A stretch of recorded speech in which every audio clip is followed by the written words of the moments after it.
situasi Arsenal ini lagi nggak kondusif ya, dalam arti bukan nggak harmonis, tapi squadnya nggak balance banget itu, apalagi di lini depan. Halo guys, ketemu lagi sama gue Audi Ramantio di channel Audibal, Audi Diskusi Bola Abal-Abal. Oke, setelah sekian lama tidak muncul, akhirnya muncul kembali. Dan sekarang gue mau bahas nih mengenai Arsenal ya, yang dimana peluang juara Premier League-nya makin lama nih makin tipis ya, mungkin lebih tipis daripada tisu. Ya, ini peluang Arsenal buat juara Premier League makin tipis, apalagi setelah kalah 0-1 dari West Ham United pada pekan 26 Premier League kemarin. Abis itu Liverpool menang 2-0 sama Manchester City. Ya, akhirnya poinnya beda 11 ya. Jadi kalau kita lihat nih dari table klasmen sementaranya, Liverpool itu koleksi poinnya 64, Arsenal 53. Ya, Liverpool lebih satu match ya, karena dia lawan Aston Villa kemarin kan seri 2-2. Ya, tapi kalau misalkan Arsenal bisa menang dan bisa ngecelin poin tuh cuma 8 gitu kan. Sementara situasi Arsenal ini lagi nggak kondusif ya, dalam arti bukan nggak harmonis, tapi squadnya nggak balance banget itu, apalagi di lini depan. Nah, kita bedah satu persatu ya. Kenapa peluang Arsenal buat juara Premier League ini makin lama kok makin kecil? Ada 3 alasan utama nih yang akan gue jabarin ya. Yang pertama adalah minimnya kreativitas dalam skema serangan. Lu perhatiin gak sih setiap kali Arsenal main ya, itu mereka itu kayak gak tahu itu bola kalau udah sampai sepertiga lapangan terakhir pertahanan lawan mau diapain. Itu bahkan diakui sendiri sama Martin Odegaard loh, kaptennya ya. Jadi Martin Odegaard bilang abis lawan West Ham kemarin mas kalah 0-1, ya dia sendiri yang ngungkapin kalau dia timnya itu memang nggak cukup baik di sepertiga lapangan terakhir ya. Dia bilang kita ini kurang efisien di sepertiga lapangan terakhir. Ya, kita nggak cukup bagus di sana gitu kan. Artinya memang dia sendiri nggak lihat bahwa timnya ini nggak cukup kreatif ya saat bola tuh udah sampai di pertahanan lawan. Kenapa ya? Karena kurang kreatif itu. Ya, Odegaard memang playmaker, tapi dia bukan apa ya. Odegaard ini kalau kita lihat ya, nomor 10-nya Arsenal dalam berapa nih? Dari tahun 2006 deh. Ya, ada Fabregas, ada Ozil, sama dia nih. Ya kan, tiga-tiganya kan main nomor 10 ya.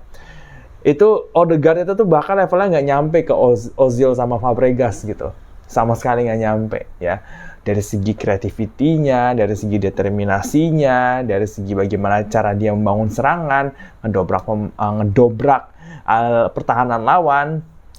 Odegaard ini nggak mendekati 2 orang ini.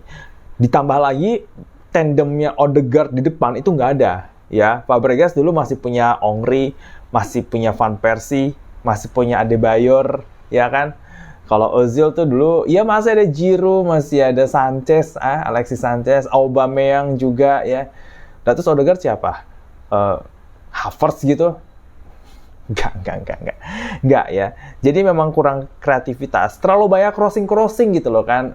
Kelihatan banget ya, Arsenal tuh kalau udah stuck, gak punya ide, ujungnya apa? Crossing.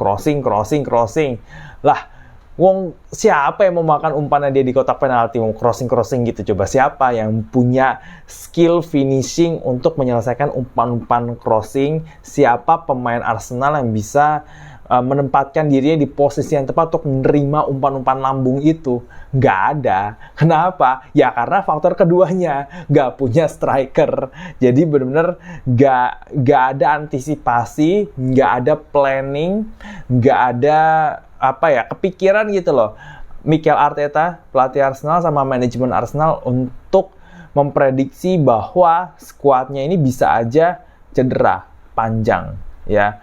Skuadnya ini bisa aja menurun performanya. Apalagi Arsenal main di Champions League, sempat main di FA kan sebelum kalah sama MU, main di Premier League juga, jadwalnya kan padat ya. Udah gitu dia dengan sombongnya mengatakan gak butuh striker gitu. Coba klub mana di Premier League waktu juara Premier League itu nggak punya prolific striker? Coba klub mana, klub Premier League mana? Even Leicester City aja punya Jamie Vardy waktu juara, ya kan? Bahkan Arsenal itu sendiri waktu juara, dia punya siapa di depan? Banyak kan, Henry, Bergkamp, ya Pires juga bisa, Reyes belum. Ya pada saat itu tuh Arsenal strikernya tuh komplit gitu. Lah, sekarang dia bisa-bisanya ngomong, ya kita nggak butuh striker gitu kan. Begitu pemainnya pada cedera semua nih ya. Jesus cedera sampai akhir musim, Bukayo Saka cedera, Kai Havertz performanya angin-anginan dan akhirnya cedera juga. Gabriel Martinelli juga performanya angin-anginan, cedera juga. Baru dia panik bulan Januari. Dan itu paniknya itu udah benar-benar kayak seminggu terakhir bursa transfer Januari gitu kan. Dia ngincar banyak pemain tuh. Ngincar Oli Watkins lah. Dia ngincar, siapa lagi sih yang dia incar tuh? Matheus Cunha lah. Dia incar siapa lagi tuh? Aduh, lupa lagi gue. Ada tuh pemain Arsenal yang diincar tapi akhirnya nggak dapet gitu. Ya itu. Nggak ada antisipasi, nggak ada backup plan, nggak kepikiran gitu loh.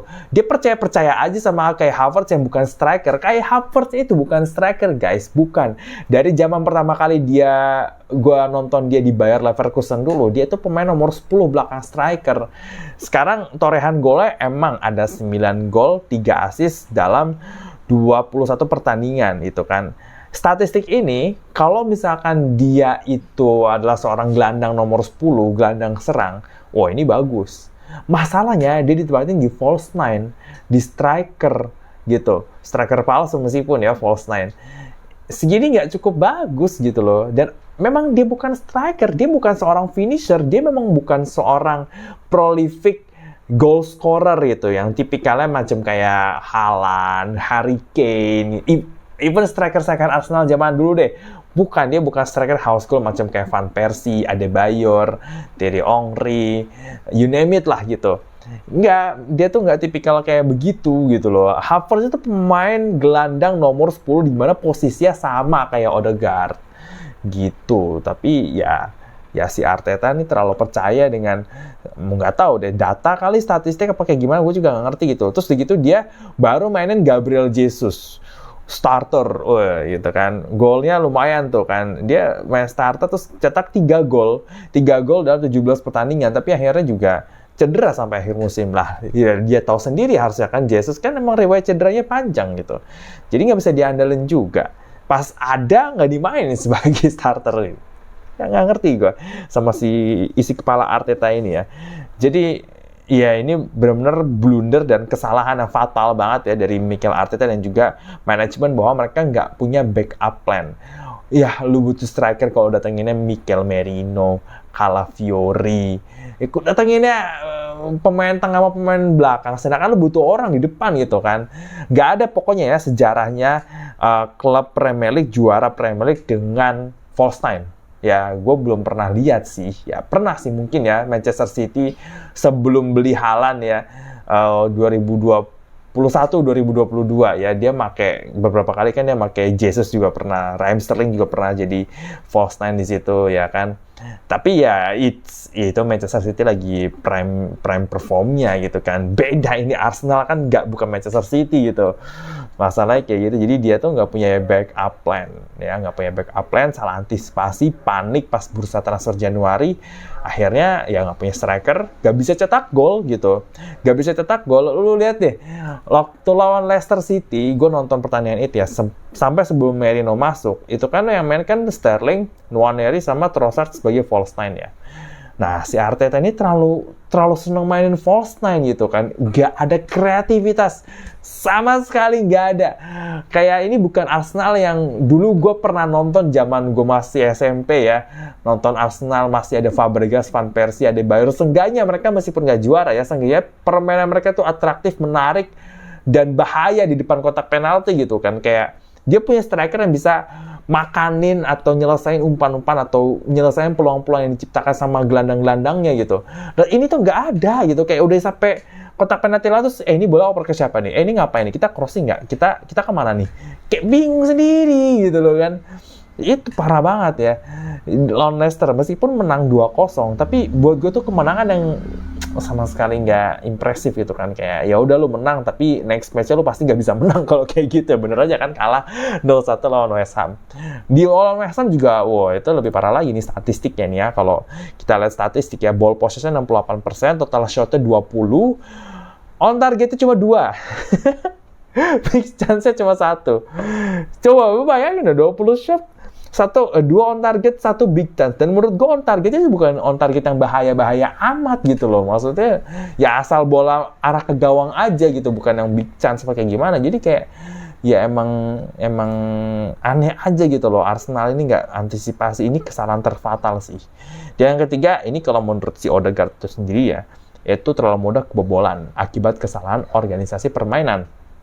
Jadi di lawan West Ham itu, coba lo bayangin deh, lo punya back sama gelandang yang tingginya tuh 185 ke atas, ya, atau tinggi-tinggi deh, ya. Nah, lo ngelawan seorang winger yang ditempatin jadi striker bernama Jarrod Bowen dengan tinggi 176 cm, ngelawan Declan Rice yang tingginya mungkin berapa Declan Rice ya tingginya? Tingginya Declan Rice itu tar gue lihat, kita lihat di 188 cm. Nah, lu bayangin tuh, Bowen sekecil gitu, dia lari ke kotak penalti, nggak ada yang lihat dia.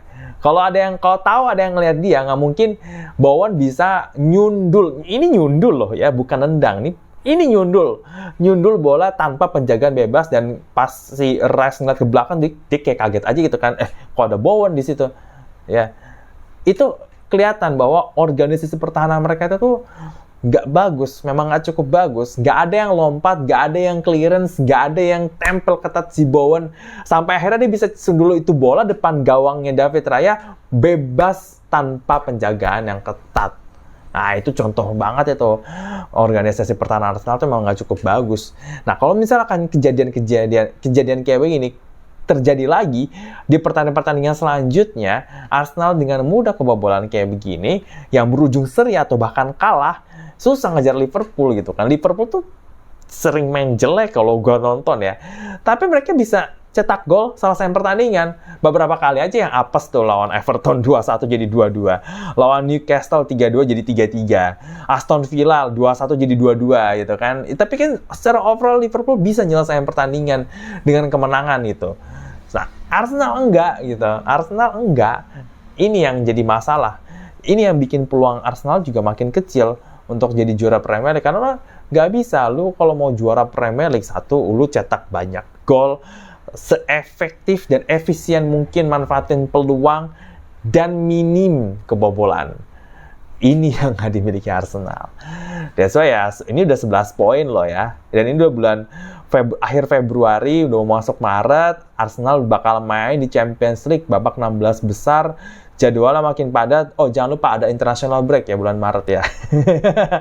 Pasti pemain Arsenal juga banyak yang dipanggil ke timnasnya masing-masing gitu kan. Nah, itu kelelahan, jadwal padat, nggak ada backup plan, ujung-ujungnya apa? Teriak-teriak, we need Saka.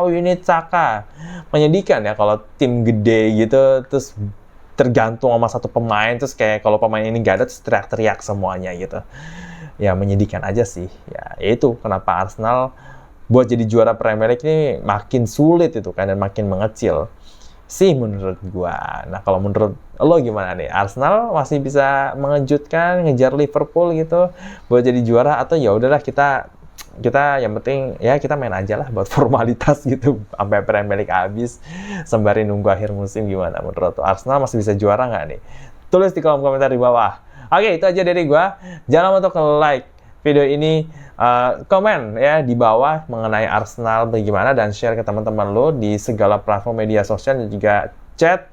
Jangan lupa untuk baca artikel analisis peluang Arsenal yang mengecil untuk juara Premier League di IDN Times. Linknya ada di bawah ya. Video ini juga merupakan deskripsi dari apa yang udah gue tulis di IDN Times. Jadi bisa lo lihat aja langsung di webnya IDN Times. Linknya ada di bawah. Dan kita ketemu lagi di video selanjutnya ya. Gue Dara Mantio. Ciao.